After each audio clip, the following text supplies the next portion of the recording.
नमस्कार दोस्तों। निफ्टी आज काफ़ी वॉलेटाइल था और इस वॉलेटिलिटी के बाद भी निफ्टी ने अपना जो क्लोजिंग दिया है वो था 15,800 के लेवल के आसपास और 0.30% की गिरावट के साथ, मतलब नेगेटिव में निफ्टी ने क्लोजिंग दिया है।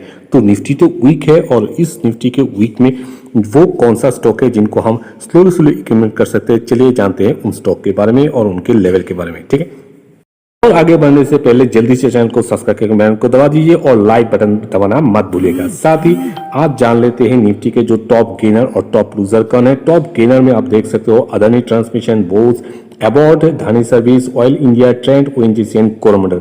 इन सब में आज 3 to 7% तक हमें अप देखने को मिला और इन सब में से एक ऐसा लौता स्टॉक है जो आप फ्यूचर की ग्रोथ के लिए इन्वेस्टमेंट कर सकते हैं। अभी इसके बारे में नहीं बताऊंगा, आप मुझे कमेंट्स में बताइए, मैं आपको कमेंट के नीचे में आपका आंसर दे दूंगा वो कौन सा एक लौता स्टॉक है जिस पे आपको इन्वेस्टमेंट करना चाहिए। पर अभी भी ये स्टॉक करेक्शन पे है नहीं। ठीक है, तो चलते हैं हमारे लूजर की तरफ, देखते हैं टॉप लूजर कौन है। अगर टॉप लूजर में देखते हैं तो टॉप लूजर में आप देख सकते हो RBL bank, AU small finance bank, industrial bond housing और उसके बाद है escort, max finance, HDFC life, Gujarat gas और इंडिया मार्ट। इन सब में आज 3 to 5% तक गिरावट हमें देखने को मिला, जहां से एयू स्मॉल फाइनेंस में क्या 4% गिरावट देखने को मिला। और जो इंपॉर्टेंट स्टॉक है एचडीएफसी लाइफ में 4%। एचडीएफसी लाइफ में ऑलरेडी मैंने इसका वीडियो बना चुका हूँ पिछले सेकंड पे, जहां पे मैंने आपको बता दिया था लेवल की कौन से लेवल पे आप इसको इन्वेस्टमेंट करना चाहिए। 500, 40, 30 और 500 ये है 3 लेवल। और आने वाले टाइम पे कंटिन्यू गिरावट होता है, इसको आप सीख करके नीचे लेवल के लिए इंतजार कर सकते हैं। ठीक है, तो चलते आज के स्टॉक के चार्ट पे देखते हैं किस लेवल पे किन स्टॉक को हम बाय करेंगे। पहले एक्सिस बैंक का ओवरव्यू थोड़ा देख लेते हैं। एक्सिस बैंक पे आज 2% के ऊपर हमें गिरावट देखने को मिला। 624 में क्लोजिंग दिया है। दिन का जो लो बनाया था ठीक 623। क्या इसी लेवल पे हमें बाय करना चाहिए या नहीं, वो हम चार्ट पे जानेंगे। उससे पहले देख लेते हैं टोटल ट्रेड हुआ है 64 लाख के ऊपर, जहां से 62% डिलीवरी तो काफी अच्छा है। तो आ चुके हैं एक्सिस बैंक के चार्ट पे। 1 मंथ के कैंडल से पूरा चार्ट रिप्रेजेंट करूँ। अगर एक्सिस बैंक के अगर टॉप देखते हैं तो 750 के ऊपर टॉप है, अभी ट्रेड कर रहा है 624 के प्राइस पे और कई बार इसी लेवल पे आने के बाद उसने सपोर्ट लिया। तो अभी मार्केट थोड़ा वीक है, थोड़ा मुझे लगता है 1 और 2 दिन आपको ट्रेड को इस स्टॉक का जो मूवमेंट है वो देखना चाहिए। उसके बाद एक डिसीजन ले सकते हैं, एक सही डिसीजन ले सकते हैं किस लेवल पे इसको बाय करने के लिए। ठीक है, लेवल तो आपको पता होगा। उससे पहले एक और चीज़ आपको दिखाना दो। 1 मंथ के कैंडल से जब दिखाना जो 50 डेज मूविंग एवरेज के आसपास आने के बाद कई बार उसने अपना अप दिखाया है। ठीक है, तो अभी जस्ट 50 डेज मूविंग एवरेज को उसने टच किया है। तो मुझे लगता है 600 एक अच्छा लेवल हो सकता है इस स्टॉक के लिए। उसके बाद किसी कारण इसको अगर कंटिन्यू गिरावट में तोड़ देता है इस लेवल को, तो फिर हमें ये मिल सकता है 550 के लेवल के आसपास। ठीक है, इन दोनों को ट्रैक करेंगे। कोई भी अगर इसमें इन्वेस्टमेंट करना चाहते हैं तो सिर्फ वही इन्वेस्ट करें जिनके पास बैकअप पैसा है और नीचे लेवल पे इन्वेस्टमेंट करने की कैपेसिटी है, क्योंकि अभी मार्केट वीक है और किसी भी वॉलेटिलिटी के कारण ये स्टॉक और भी हमें नीचे दिखाई पड़ सकता है। ठीक है, तो चलता हूँ नेक्स्ट स्टॉक के पास।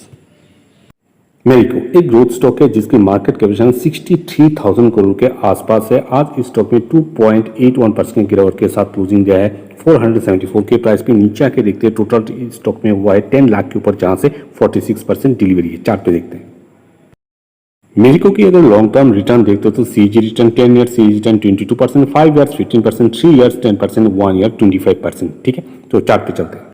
तो मेरिको को कहां से बाय कर सकते हो। 1 मंथ के कैंडल से पूरा चार्ट रिप्रेजेंट करो और इस स्टॉक के अगर टॉप की बात करें तो 600 इसका टॉप है और अभी ये ट्रेड करे 474 के प्राइस पे। लगभग कई बार इस लेवल पे ये आ चुका था, तो फिर से इसी लेवल पे है। तो अगर सपोर्ट की बात करें तो 450 एक स्ट्रॉन्ग सपोर्ट है इस स्टॉक के लिए। ठीक है, तो 450 को हम जरूर ट्रैक कर सकते हैं। 450 के आने के बाद अगर सपोर्ट लेता है कुछ क्वांटिटी यहाँ से बाय कर सकता है, अगर नहीं सपोर्ट लेता है तो हम इंतजार कर सकते हैं 420 के आसपास के लेवल पे, जो कि 50 डेज मूविंग एवरेज के आसपास हमें मिल सकता है। ठीक है, मार्केट के इस कंडीशन के अंदर एक्सेल टेक्नोलॉजी में कौन सा वो सही लेवल हो सकता है। सही क्या मतलब है, एक अच्छा लेवल जहां से हाँ अगर आप बाय करते हैं आपको पछतावा नहीं होगा कि आपने एक अच्छे लेवल पे बाय किया। ठीक है, वो कौन सा लेवल है वो हम डिस्कस करेंगे। उससे पहले जान लेते हैं आज इस स्टॉक में जो गिरावट हुआ है 1.60% का और जो लो बनाया था 985, क्लोजिंग दिया है 985.90 के आसपास। नीचे आके देखते हैं टोटल ट्रेड स्टॉक में हुआ है 25 लाख के ऊपर, जहां से 66% डिलीवरी है। चार्ट पे देखते हैं और आगे बढ़ने से पहले अभी तक अगर चैनल को सब्सक्राइब नहीं किया और लाइक बटन भी नहीं दबाया तो जल्दी से ये दो काम कर लीजिए, ठीक है। तो एसीएल टेक्नोलॉजी के अगर लॉन्ग टर्म के रिटर्न की बात करें, सीजी रिटर्न टू फिर 10 years 30%, 5 year 26%, 3 years 42%, 1 year 27%। Long term आप सोच सकते हो कि 30% करके एवरेज रिटर्न आपको दे जाता है तो कितना बेहतर रिटर्न दे सकता है और कितना अच्छा रिटर्न आपको मिल सकता है आने वाले फ्यूचर की ग्रोथ में। और इसके बारे में थोड़ा और डिटेल्स में बात करेंगे, चार्ट पे देखते हैं। तो आ चुके हैं एसीएल टेक्नोलॉजी के चार्ट पे। एसीएल टेक्नोलॉजी के अगर मार्केट कैपिटल देखते हैं तो मार्केट कैपिटल इसका 2,63,000 करोड़ के आसपास है। और ये जो इसका जो मार्केट कैपिटलाइजेशन है और इन्फोसिस और टीसीएस से काफ़ी कम है। इन्फोसिस के अगर हम देखते हैं तो 7 लाख के ऊपर इसका मार्केट कैपिटलाइजेशन है, टीसीएस की ऑलमोस्ट 14 लाख के ऊपर इसका मार्केट कैपिटलाइजेशन है। तो किसी और इस कंपैरिजन में, इन दोनों स्टॉक के कंपैरिजन में इस स्टॉक में भी अच्छा खासा हमें जो ग्रोथ देखने को मिल रहा है आने वाले फ्यूचर में। अगर इसकी मार्केट कैपिटलाइजेशन अगर 5 लाख भी हो जाता है तो आप सोच सकते हो कितना अच्छा ग्रोथ देके जा सकता है ये स्टॉक, ठीक है।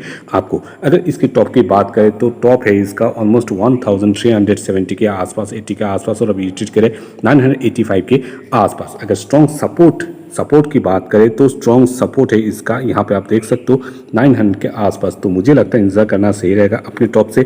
अभी भी ये जस्ट 30% के आसपास ही करेक्शन कर रहा है, तो मुझे लगता है एटलीस्ट 35 to 40% करेक्शन पे अगर ये स्टॉक मिल जाता है एक अच्छा बाइंग प्राइस बन सकता है और फ्यूचर में आपको एक नीचे के लेवल से अच्छा ग्रोथ दे सकता है। अगर सपोर्ट की जो मैंने पहला सपोर्ट बनाया वो था 900, उसके बाद नेक्स्ट जो सपोर्ट बनता है इसका 850, ठीक है। इन दो लेवल को ट्रैक कीजिए, जहाँ से भी स्ट्रॉन्ग सपोर्ट लेके आप वहाँ से धीरे धीरे एक्यूमुलेशन कर सकते हैं इस स्टॉक में, ठीक है।